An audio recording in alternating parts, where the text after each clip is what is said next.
Hi, everybody, and welcome to another episode of Why Didn't They Laugh? A podcast designed to analyze the silence that follows a joke attempt. Today, we're going to talk about music, sex, and comedy. This episode is called This Is Your Brain on Comedy. Why is it called that? Because I just read two books. One is called This Is Your Brain on Music by Daniel Levitin. And the other one is called This Is Your Brain on Sex by, let me pronounce this properly, Kate Sukel, Kaytsukel. This Is Your Brain on Sex. Very interesting stuff, because I love knowing how the brain works.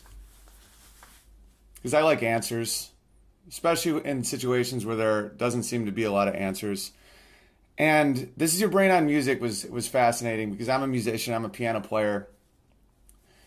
Let's just get right into it. Okay, I am trying to work on a bit about men being pigs. Because over and over in my life, I hear women say, men are pigs. You're a pig. You're a pig. And men always call women crazy. They're like, you're crazy. You're fucking crazy. And so I want to know why. Why are we pigs and they're crazy? Why do we perceive that? Why is that true? And one thing about This Is Your Brain on Music that was interesting was they did a study. This guy was trying to figure out if music is evolutionary cheesecake or is it necessary.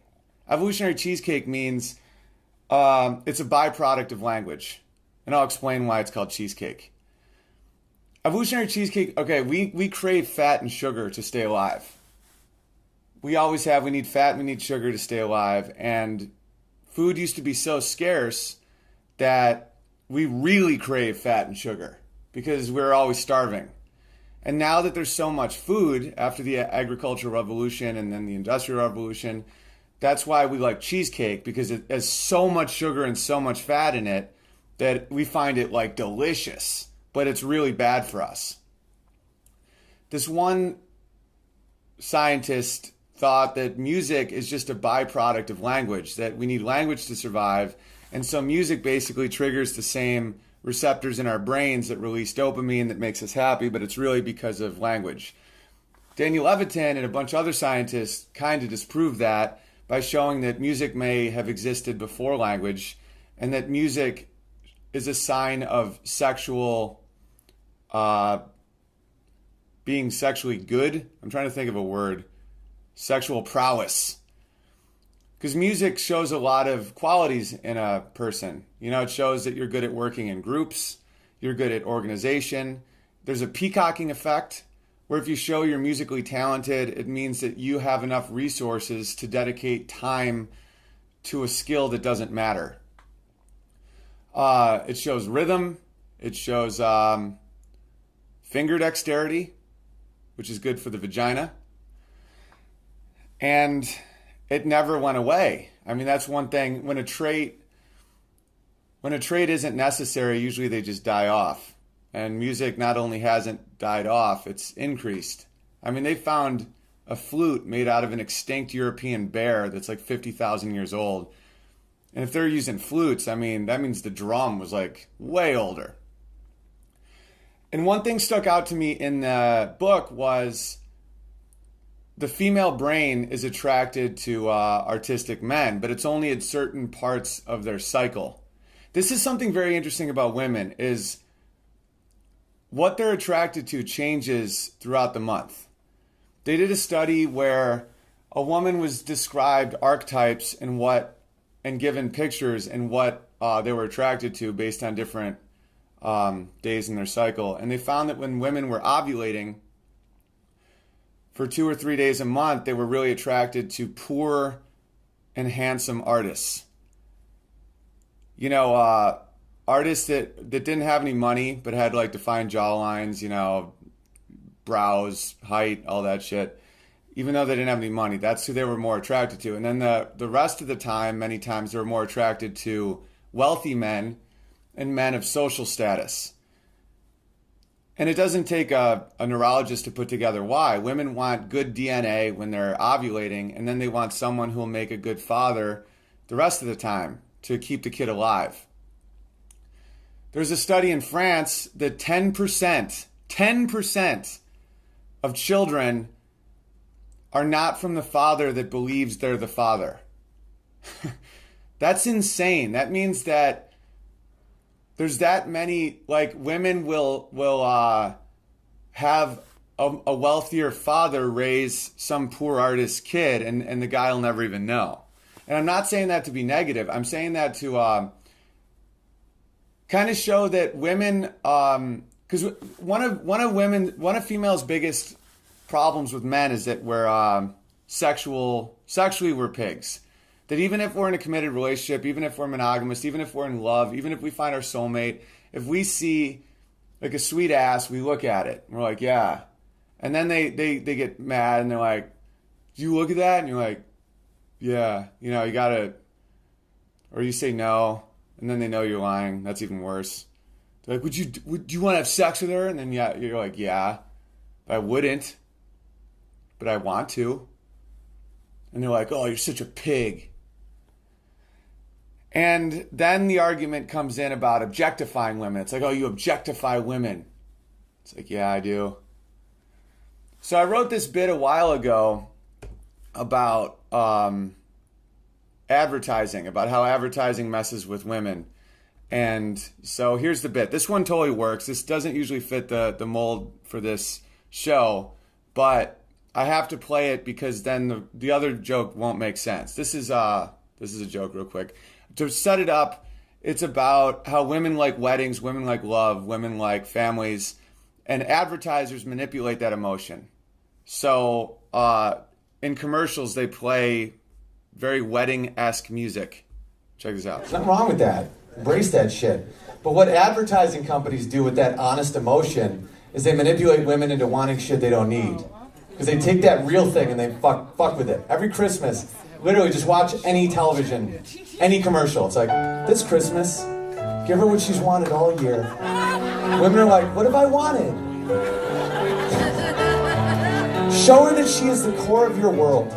Show her that you love her as much today as the first time you saw her. Show her with this double-hearted pendant thing. Two hearts welded together in a weird shape. Looks kind of like an open snake's mouth, if you think about it. Because that's how Jane Seymour fucking wanted it for some reason. And it's $2,000. But she's worth it, isn't she? And that's where they fuck you, right? They're like, am I not worth that? I'll give you another example. This Christmas, make it a December to remember. Get her a Lexus. And put a big red bow on it so your neighbors fucking hate you. Yeah, show your neighbors how much disposable income you have, you piece of shit. You know, Lexus, the same company as Toyota. Same exact car, made in the same factories by the same people. But since it has a rear view camera that you don't need because you know how fucking mirrors work, it's $20,000 more. But you'll buy it because your balls are so fucking full of jizz, you want to blow your brains out.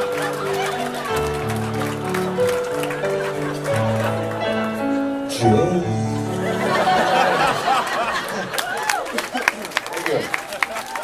Okay, so what am I trying to show there? That yes, men objectify women sexually, and women also objectify men sexually. It's just only a couple days a month typically.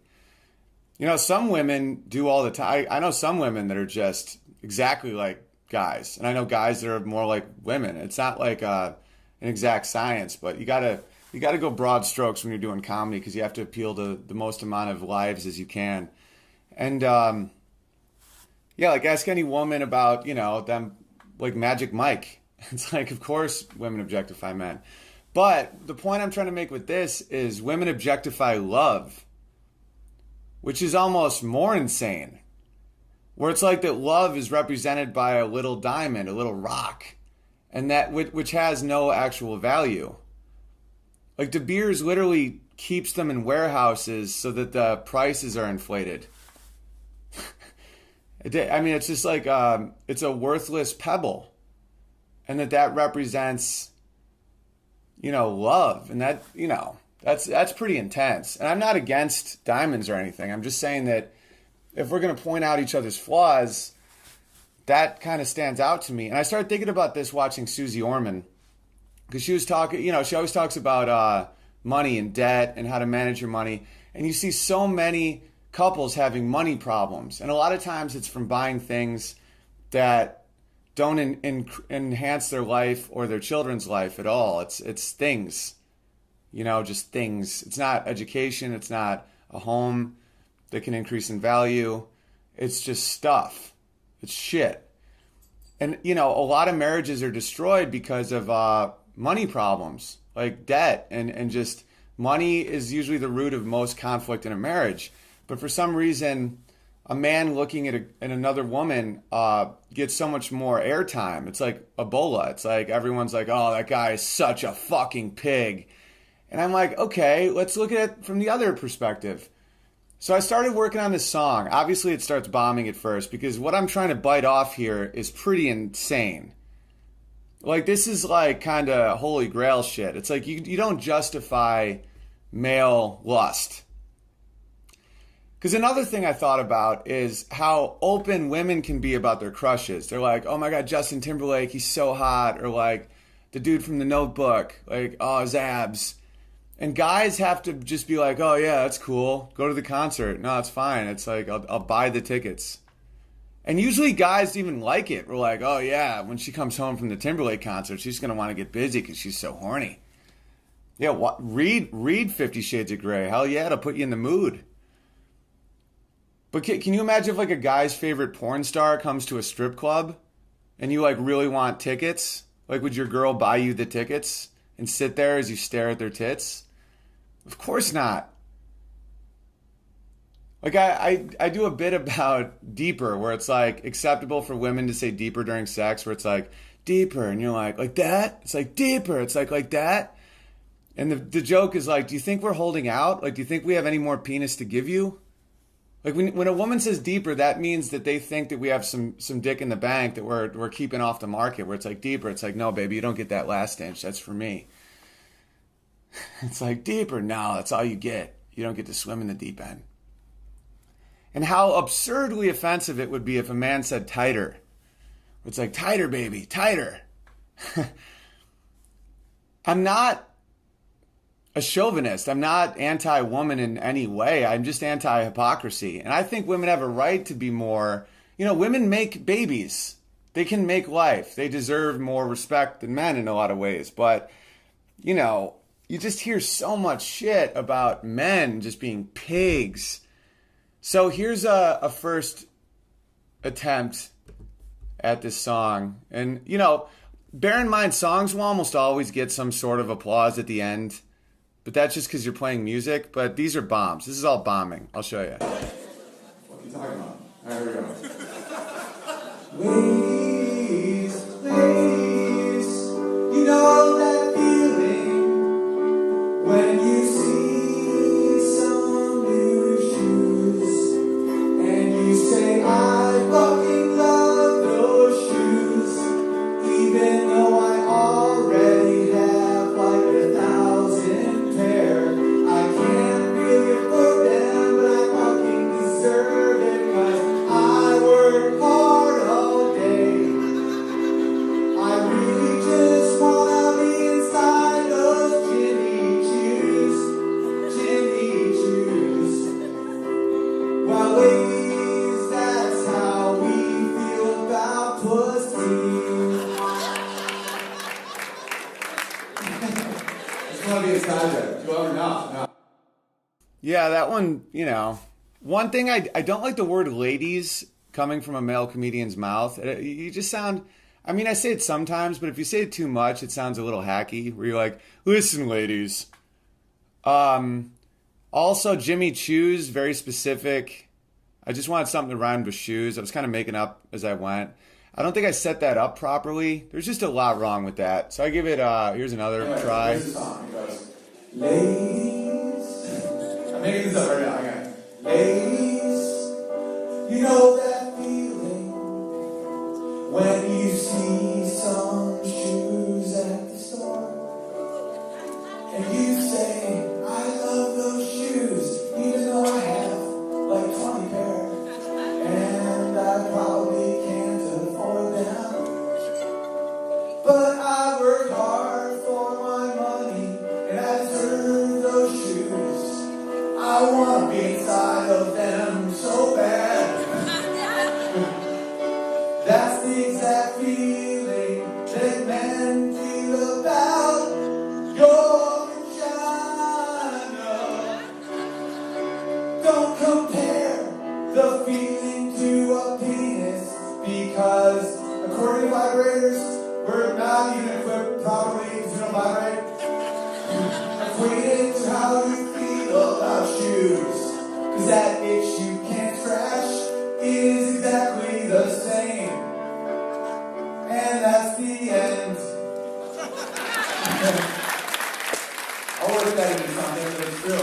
right, never a good sign when I have to say that's the end to get applause.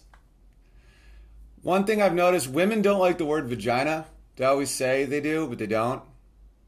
Women always get a little, like, when you say vagina on stage, women always look like freaked out.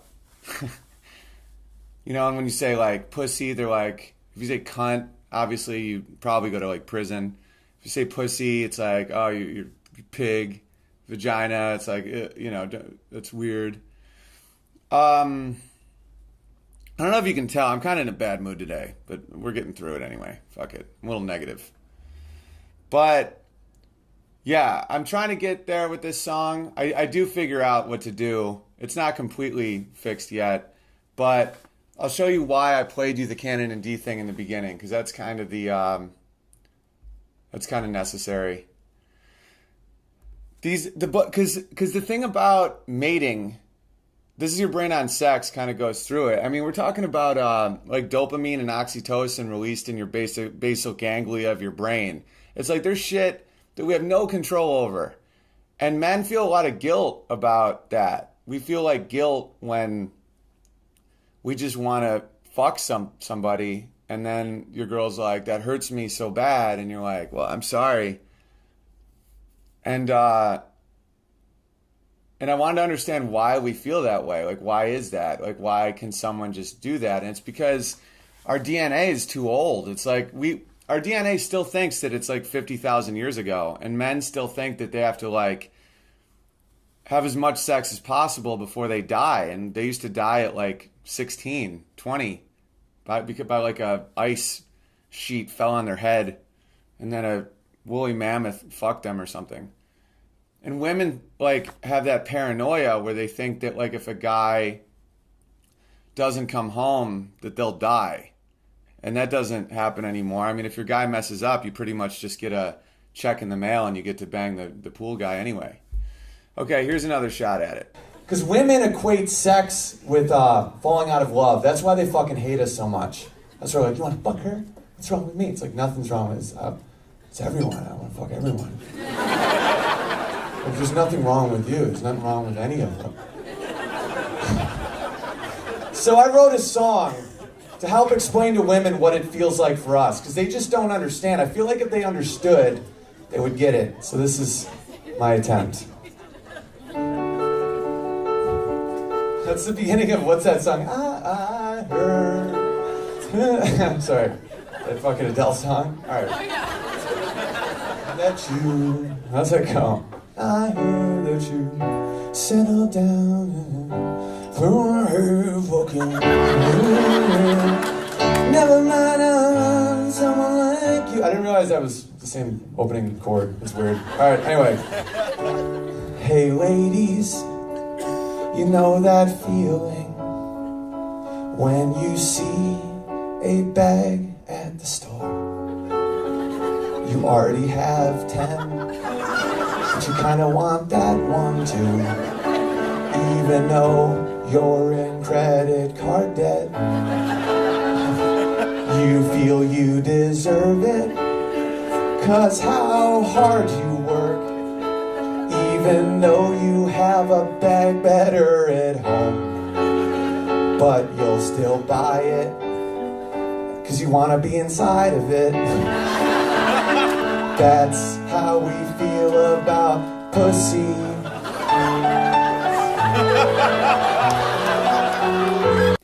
There we go. The old callback. Because that's our special day. That's our wedding moment. It's when we're just inside of you. And it's like, it's interesting being in a relationship. When you're in a relationship for a long period of time, you go through phases where your girl will say like really sexual shit where it's like, oh, I get turned on thinking about you with another woman. And you're like, yeah? And then 3 days later, it's like, you just like someone else's picture on Facebook. I'm going to fucking kill you. And it's like, but you said you were like turned on thinking about me fucking, like, what? And so like you have to really think about this shit. Like, why? And it's because of like what women want. It's dependent on where they are in their cycle. It depends on their hormones. It depends on everything. It depends on what chemical is being released in their brain. And it's the same with men. Like younger men, I don't think can really be in a relationship very well unless they have a really firm moral code or structure that keeps them away from other women.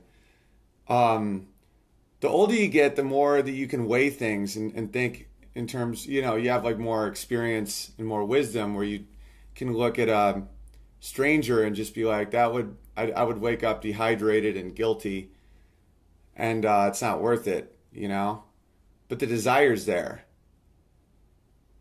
And I think that, you know, we can't really get angry at each other for having desires. You can get angry at actions. You could get angry at putting your loved ones at risk because of your actions. And I think buying like shit you don't need is on the same level as sex. I really do. If you're like a space alien or a fly on the wall and you like look at a couple, like having sex with someone else isn't worse than spending all your money on purses and diamonds, getting in debt, and then fighting all the time because you have to work so much that you can never be around your children and they don't get to go to college. You know, it's like, who made these rules that is so much worse? It's like materialism, literally, it almost like is bankrupting our entire nation. You know, we're in credit card debt. The country owes money to like a Discover card in China. It's like we spend too much fucking money. Here's one other shot at it. I changed a few things. Let's give this one a shot. And the reason women get so offended is because they equate sex with sex. Like if a woman cheats on you, it's probably fucking bad, right? Like she probably is like searching for someone else. Like she's not emotionally satisfied. When a guy wants to fuck someone else, it's just because he exists. So I figured out what the comparison is to help women understand the feeling, because it's not the same feeling you have. So here's the song I wrote. Hey, hey, ladies, you know that feeling when you get that little itch. It happens when you see a handbag, and even though you have 5, you want to buy that handbag. Even though you have one, you're literally holding one in your hand. And it's crazy expensive, unjustifiably expensive, but you'll still spend your rent money on that. When you see shoes, and you're like, I love those shoes. And I'm like, but you already have the exact same pair. And you're like, but that one is slightly different. I really wanna be inside that shoe. That's how we feel about pussies.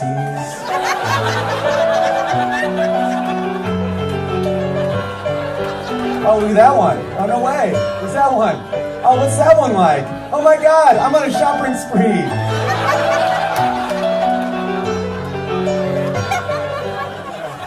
It's an exact comparison, by the way. If you ever want to understand what they're feeling, that's it. That's it. It's not about like betrayal and love, it's just an itch. Because I always thought that when men say they're sex addicts, it's almost like a brag. It's very similar to when women say they're shopaholics. Where if a woman's like, I'm a shopaholic, other women are like, you fucking bitch.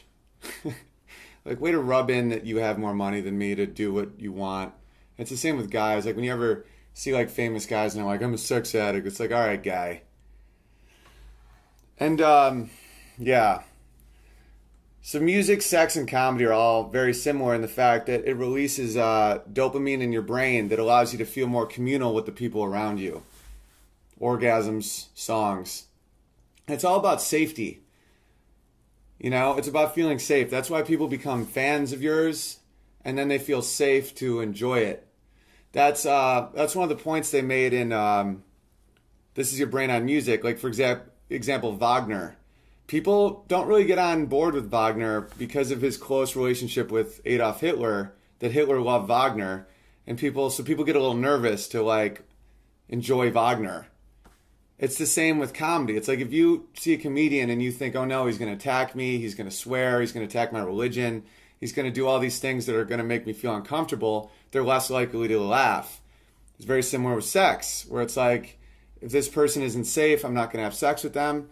It's the same in music. That if they're going to make me, like, I'm not going to open up emotionally if they're going to hurt me. And that's why our brains enjoy music that we know. That's why you see a lot of the same chord progressions in so many songs, because it's a sense of safety. But here's the thing, with music and with sex and with comedy, you have to change it up a little. If you expect something's coming and it always comes, then you start detaching. Your brain starts not feeling pleasure. It stops releasing oxytocin and endorphin, and you no longer like it. It's an inverted U shape, where if a music is too simple, you don't enjoy it. And then when it gets more complicated, you enjoy it more if you relate to the structure. And then if it gets even more complicated, you start not liking it anymore. You can see that with Miles Davis. Kind of Blue is unbelievable. And then he does Bitches Brew, and it's just all over the map. So he lost 90% of the people are like, I don't understand that. It's too chaotic. And but 10% like loved it.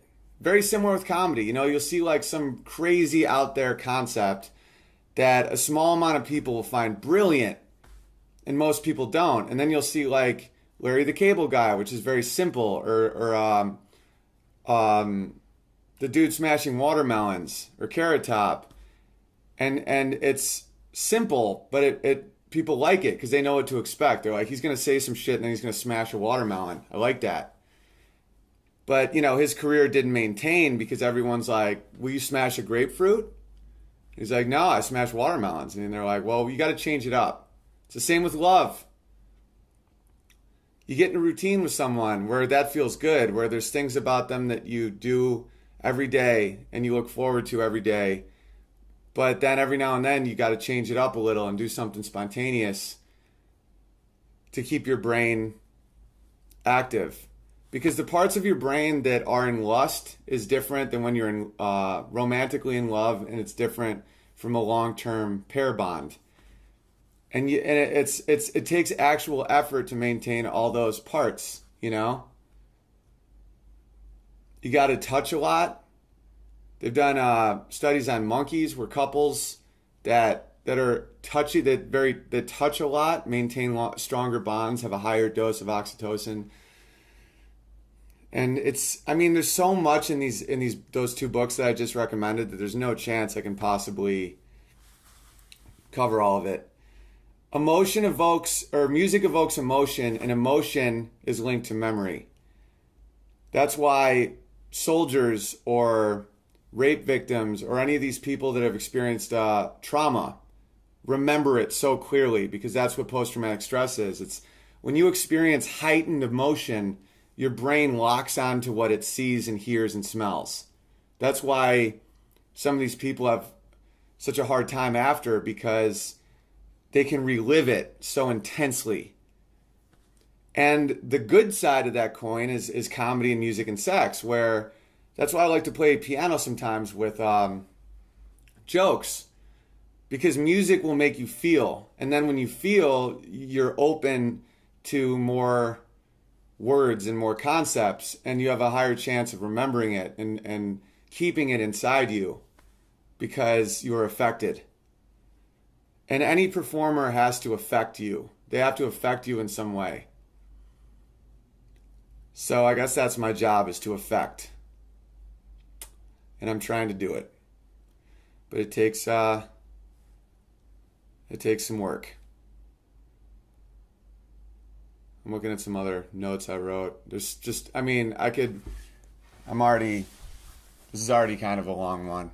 So I'm not going to, maybe I'll break this up. I'll do another one. I'll do another episode about music just at my piano. I won't even play you guys jokes that bomb. I'll just show you what music does, like what a minor chord does, what a major chord does, you know, how melody has to stay within a certain range or else your brain doesn't comprehend it. The speed of music, the timbre, the composition. It's all so amazing because your brain, you know, I believe music's older than language. You know, the first rhythm we hear is our mother's heart beating. And it's tough to learn new styles of music the older you get, just like language. I have a hard time learning jazz because I wasn't exposed to it as a kid. Music also shows what culture you subscribe to. When you say you like an artist, it says that that's the culture that you most relate to. And one of my close friends, Steve Byrne, does a joke about that, about how black people getting pulled over by the cops always wonder why the cops are giving them a hard time. And they're like, because you're blasting music that says you relate to a criminology, that it's like, fuck the police. It's like selling crack, hoes, smacking hoes. It's like, why are they always messing with me? Steve's punchline, I'm kind of butchering the joke, but if you want to mess with the cops, blast country music, where it's like, honky tonk, it's like, hello, officer. And the officer's like, you're free to go. What the fuck was that? Was that a unicorn? It's an awesome joke. You got to see him do it. But, you know, there's such deep truth to that, where you see a lot of people being like, why is this cop messing with me? It's like, you have an NWA t-shirt on. Like the music you're playing, like Jay-Z literally sings about how to sell crack cocaine, how to sell women. Like 1-900-HUSTLER is about a hotline to call him about how to sell crack in a new city. So do you think cops may assume that you're doing something wrong? Yes. It's been like that for like 50,000 years, where it's like, this is the type of music you relate to. This is who I am. Yeah, you know, people that like Taylor Swift, a lot of them are young, going through those emotions of, I don't fucking know. I like Taylor Swift, but I can't even quote any of her songs. Shake It Up. She likes to shake it up. Likes to shake it. That's why the hip hop music I always liked was like The Roots and Tribe Called Quest and Diggable Planets and shit like that, because it was like, it had that rhythm, that hip hop rhythm that I love, but they'd sing about like squirrels and shit. It was awesome. It's not as fun to rap along to people, you know, about how to smack a woman in the face because she didn't fuck a stranger. That's so funny about Jay-Z. It's like Beyonce has like feminists in lights behind her, and her husband, you know, is like, and by the way, I like Jay-Z's music. A lot of Jay-Z's music's phenomenal. I mean, the Black Album, the Blueprint, fucking all that stuff. You know? Threats. I've been making threats since I was in kindergarten. Shit's great to listen to, but it's like, can you really claim you're a feminist when your husband has given a blueprint on how to sell crack to children and keep women in bonds so they can fuck and suck for money for a pimp? I mean, it's just so mind-blowing that I don't even know why. Sometimes I feel like the world is like joking. It's like, that's like a punchline, that Beyonce's a feminist. It's like that she's, you know, and I'm not being a hater, guys. I'm not being a hater at all. It's just like, what the fuck are they talking about? Female empowerment. All right, guys.